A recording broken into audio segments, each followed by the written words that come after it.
Hello, welcome to my channel, Sunbeam Alpine Tiger Recreation Part 18.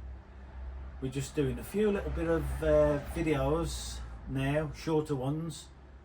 Hope you enjoy them. All I can say now is I've just devoted this channel now to the car, and we've set up a TikTok channel, STE SRG, Steve the Welder. So anything's going on this channel now. I might even set up another YouTube channel.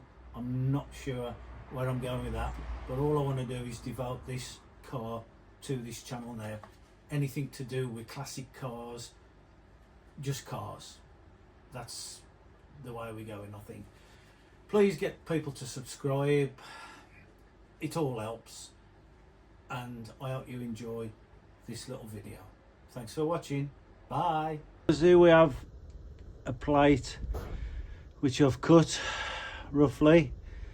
This will repair the spare wheel carrier for the back of the Alpine. Now I've put it on the inside of the boot and just weighted it down a tiny little bit, and I'm just going to scribe around the outside of the plate then, so as I can cut it and it'll be ready for welding. I've just pushed that in. It's just a bit of a push fit. It's not too bad, in all fairness. I'd like a little bit more gap to get some penetration through it. So I'm just going to take a slight bit off of the grinder, and then we can start from this end and we can just put like a few tacks in and then just roll it round as we go around, and then we can fully weld it, but we won't be fully welding it all the way around in one go. We'll just be doing a bit here, there and everywhere. That will stop distortion. So let's shave a bit more off. We've got it tacked in as nice as we can. So what we're going to do now is just give it a flash off with a linisher, and then we're going to get some weld in there which should penetrate inside, although I dare say there'll be a few porcupines inside, but we can get that sorted out at a later date. All I'm concentrating is the inside underneath at the moment, not the inside, should I say. A little bit there, a little bit there, a little bit there. Just spread the heat so as it doesn't buckle and distort. So that's how I prefer to do it, and then we can get it all finished off then, and that's another job done. Right then, we've spotted this plating all the way around, which we've got a little bit of a indentation here. That's where I've tried to planish it and get it as best I could, but we're going to just put a little bit of filler in there, and then we're just going to put a little bit of filler all the way over on there, and then we're going to DA that off, and then that then will be the repair for that. Now the only other thing known to do is that little hole there.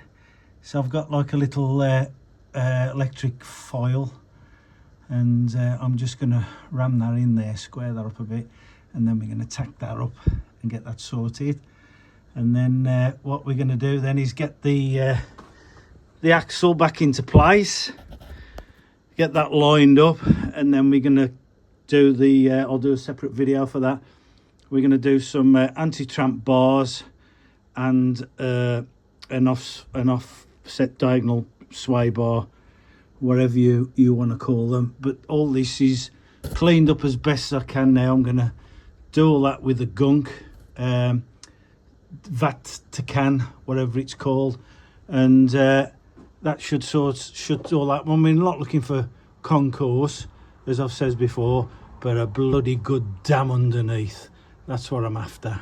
I've got these little noggins to pull out as well before I do that from the inside, and I'm just going to straighten these little tabs up because I don't will be using them for the fuel line, brake line, or whatever.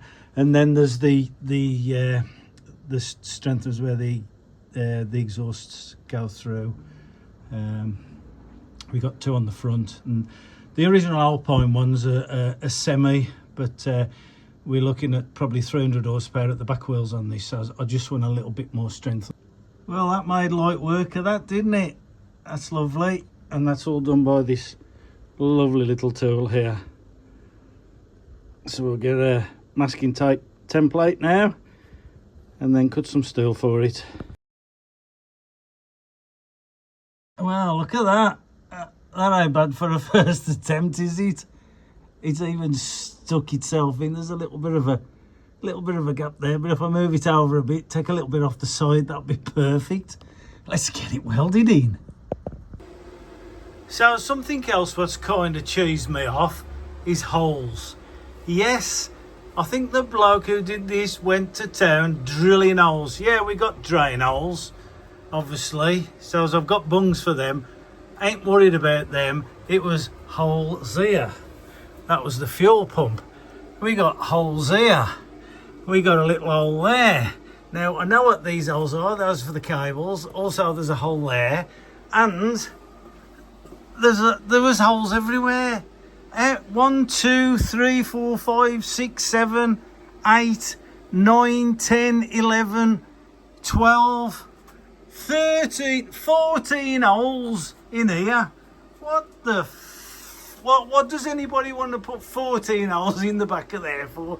That's unreal. So as usually we'd put a bit of copper, aluminium or brass on the inside and then build it up, but I couldn't be arsed, as I've exceeded my skills to the limit, and then just plugged them in. I'm going to flat them all off and let's get some of this stuff on there, because we need to make progress on this machine and get it done. So let's get these finished off now. Now also we've just built these up a little bit. I noticed there was a few little cracks on these ends, probably nothing to worry about, but I've just built them up, strengthened them up a little bit, so as we get in there, that's the main thing. It's hard going, to be honest with you, so I'm just going to flash everything off tonight and go and have a shower and then hit it with the old vat can liquid, get it all blacked, get my missus to give me a lift with the axle, get the axle up, find out where the stays have got to go, and let's take it from there, eh? Well then, haven't we been busy? Right then, the vat can stuff has all got on. It's doing its job. Now we've done the patch underneath and the patch underneath there. Now, for anybody who wants to know, that's the stuff I'm using. It's very good. I would suggest giving it a couple of days before you actually prime over it or do what you need to do. It's a very good rust neutralizer. It's similar to something I used in the 80s called Truston 23. It absolutely neutralizes the rust. You see the dark areas of rust, the lighter areas of where it's good steel. Now, a couple of points with Alpine, a couple of weak points would I say, is here on the back of the chassis. So as if you grab that and crush that and your fingers go through it, that's a bad one. And also there, these are like really bad rust traps. Both sides obviously. And then you've got this little strengthening partition tray, or whatever you want to call it. Now that's another, that is a dirt trap, moisture trap, whatever. If you want to get it in there, you could block it off, but I can't see the point in that, to be honest with you. Now I've got my arms in there and I've given it a good daubing of that stuff as best as I can get in both sides. I can actually reach all the way through. It's a struggle. Now that is all done as far as I'm concerned, but I think what I will do, just to satisfy myself and some hard to reach places, I will use a spray stuff that will sort that out. Now as you can see, it's looking really, really good now, and I am pleased with it, and it's another step further to getting this done. Also, if you noticed, the battery cable goes through here. I ain't going to leave that like that at all. I shall cut a nice bit of rubber tube slash it down the middle and push it all the way through. That'll stop any future problems arising from that.